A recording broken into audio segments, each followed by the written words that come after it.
السلام عليكم ورحمة الله. السلام عليكم.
Assalamualaikum.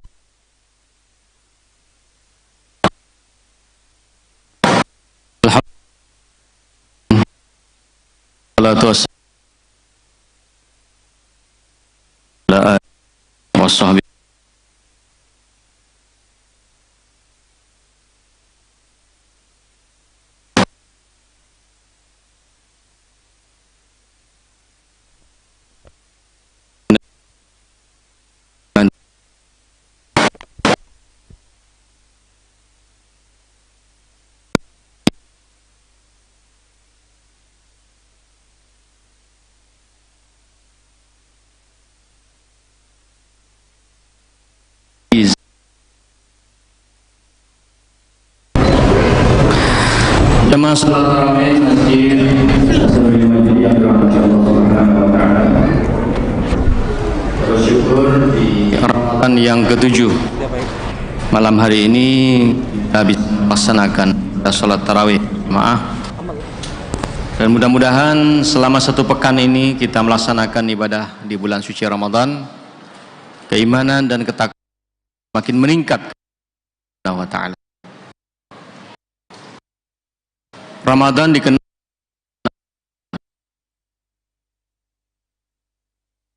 baca kita dan sering kita baca juga. Bismillahi minasyaitonir rajim.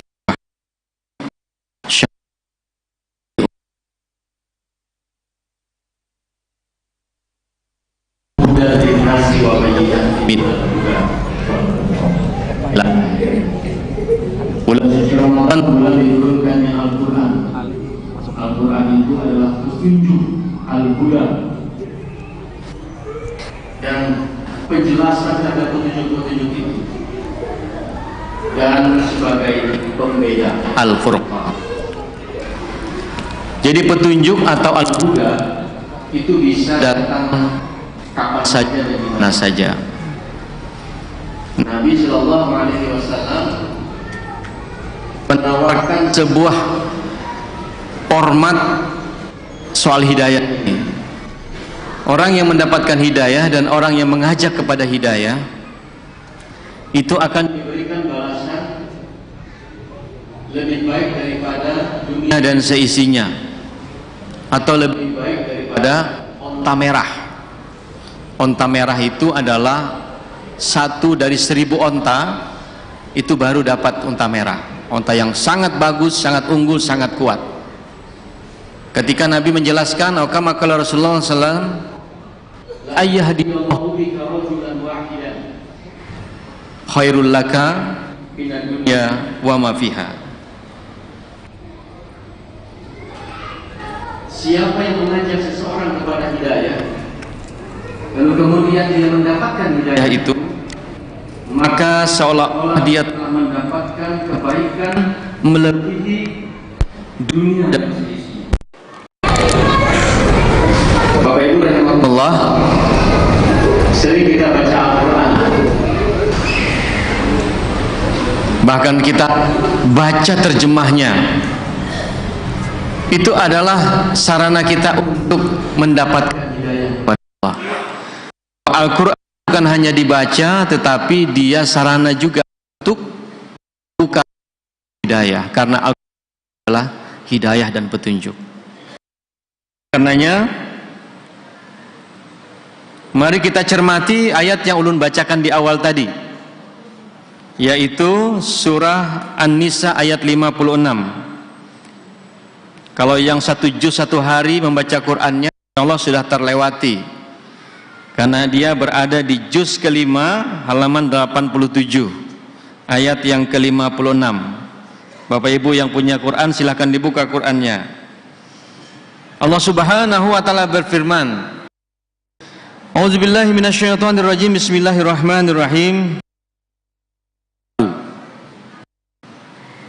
Sesungguhnya orang-orang yang kafir itu, innallazina kafaru bi ayatina, orang yang terhadap ayat Allah itu, saufa nuslihim nara, kelak akan kami masukkan dia ke dalam neraka yang menyala-nyala. Ada apa di dalam neraka itu? Di dalam neraka itu ada peristiwa-peristiwa penting. Di antaranya adalah kullama dijad juluduhum badalna julud yagulul azab. Kullama narijat juluduhum badalnahum juludan ghairaha liyazuqul azab. Kita cermati ayat ini. Setelah dimasukkan dalam api neraka, maka Allah mengajab mereka dengan ajab yang sangat pedih. Setiap kali kulit mereka hangus terbakar, kami ganti kulit itu dengan kulit yang baru. Supaya apa? Supaya dia tetap merasakan azab yang pedih itu. Sungguh Allah maha perkasa lagi maha bijaksana. Innallaha kana azizan hakima.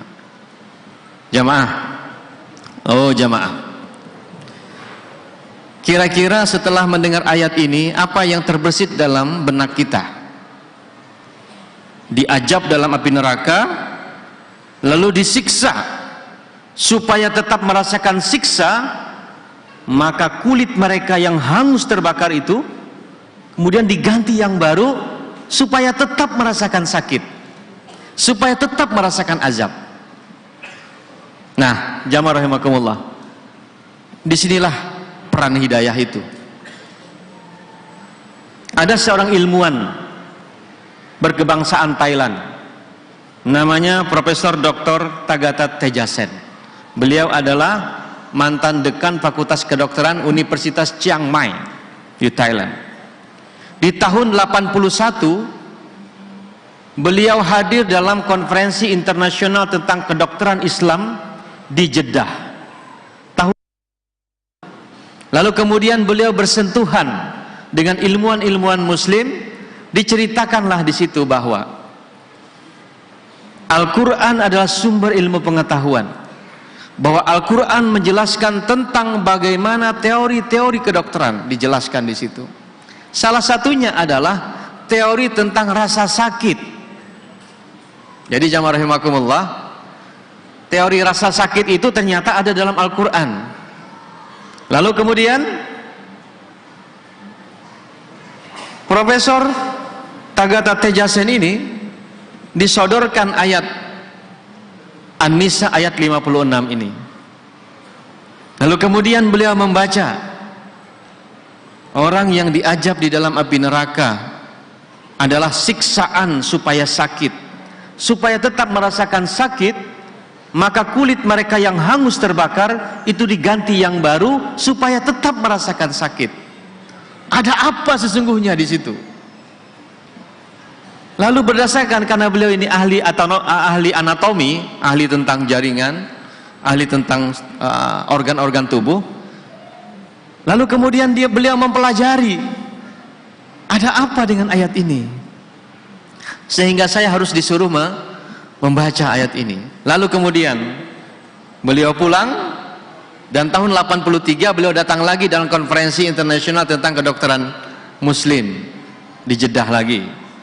Lalu disitulah beliau menemukan dan menjelaskan secara rinci bahwa sepulang dia lewat tahun 81 itu, beliau mengkaji ayat ini, lalu kemudian beliau mendapatkan hidayah. Ya, hidayah itu berupa petunjuk, tapi belum muslim lagi. Lalu kemudian dia ajarkan kepada mahasiswanya tentang teori rasa sakit. Ternyata menurut beliau, lapisan-lapisan kulit manusia itu ada terdiri dari 3 lapisan. Ini yang belajar di kedokteran atau belajar biologi ya.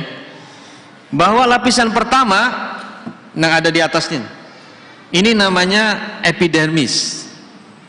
Lapisan kedua di bawahnya dinamakan dengan dermis. Lapisan ketiga dinamakan dengan subcutis atau subkutis. Nah, ternyata ketika kulit ini hangus terbakar, maka ketika dia melewati 3 lapisan ini, maka kita akan merasakan sakit yang luar biasa. Jadi orang yang luka bakar, begitu menyentuh lapisan kulit ini, sampai lapisan ketiga masih merasakan sakit. Tetapi ketika sudah melewati lapisan ketiga, di bawahnya, maka dia tidak merasakan sakit lagi.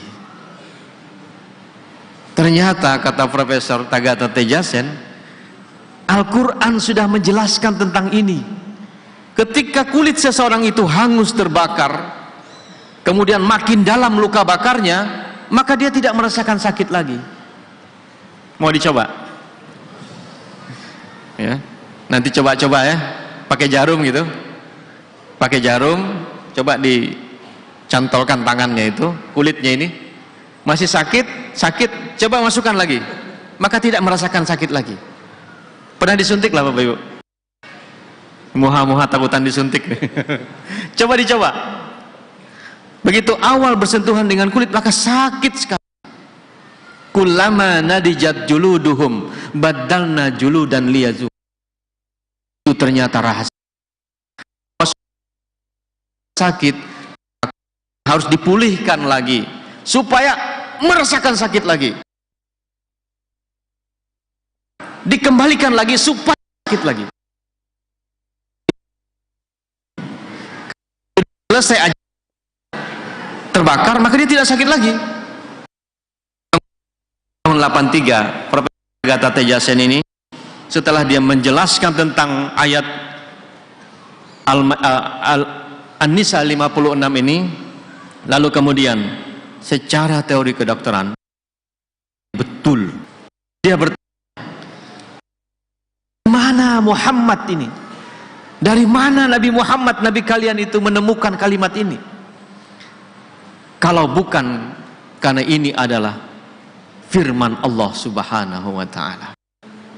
Maka seluruh jamaah yang hadir, saksikanlah, kata beliau, di mimbar yang mulia ini, dengan ilmu pengetahuan dan hidayah yang Allah berikan melalui surah An-Nisa ayat 56, saksikan aku bersyahadat kepada Allah Subhanahu wa ta'ala, mengucapkan 2 kalimat syahadat Bapak Ibu, asyhadu an la ilaha illallah wa asyhadu anna Muhammad Rasulullah. Jadi jamaah rahimakumullah, hanya 1 ayat ini sanggup kemudian membuka hidayah, dan seseorang kemudian menemukan hidayahnya dengan ilmu pengetahuan yang dia miliki, lalu kemudian dia mendapatkan hidayah dan berislam, mengucapkan 2 kalimat syahadat, bersaksi bahwa Allah Tuhan yang harus kita sembah dan Muhammad sallallahu alaihi wasallam adalah rasul utusan yang harus kita ikuti tuntunannya. Jadi jamaah rahimakumullah, kesimpulannya adalah bahwa mari ayat-ayat Al-Quran yang kita baca selama bulan suci Ramadan, bukan hanya di ayat ini, tetapi ayat-ayat yang lain, betapa besar petunjuk dan tuntunan Allah Subhanahu wa ta'ala. Yang sudah beriman makin mantap imannya, yang belum beriman ketika bertemu dengan ayat-ayat Al-Quran mudah-mudahan mendapatkan petunjuk dari Allah Subhanahu wa ta'ala. Ingat, hanya 1 ayat Al-Quran, la ayyahdiyallahu bika rajulan wahidan khairul laka minad dunya wa ma fiha. Barang siapa yang kemudian bisa menunjukkan seseorang kepada hidayah Allah Subhanahu wa ta'ala, maka itu lebih baik daripada dunia dan seisinya. Ulun kira demikian, terima kasih, mudah-mudahan ada manfaatnya untuk kita semua. Selamat melaksanakan ibadah puasa, dan mudah-mudahan puasa kita tahun ini tunai sebulan penuh, dan mari kita isi sajian-sajian rohani yang terhampar dengan sangat istimewa di bulan suci Ramadan. Ini hari yang ke-7, 23 hari lagi kita bahari raya, masih ada waktu yang panjang untuk kemudian kita membaca Al-Quran. Yang belum baca Quran, yang sudah baca Quran, baca terjemahnya. Mudah-mudahan mendapatkan hidayah yang lebih baik lagi. Demikian, terima kasih. Wassalamualaikum warahmatullahi wabarakatuh.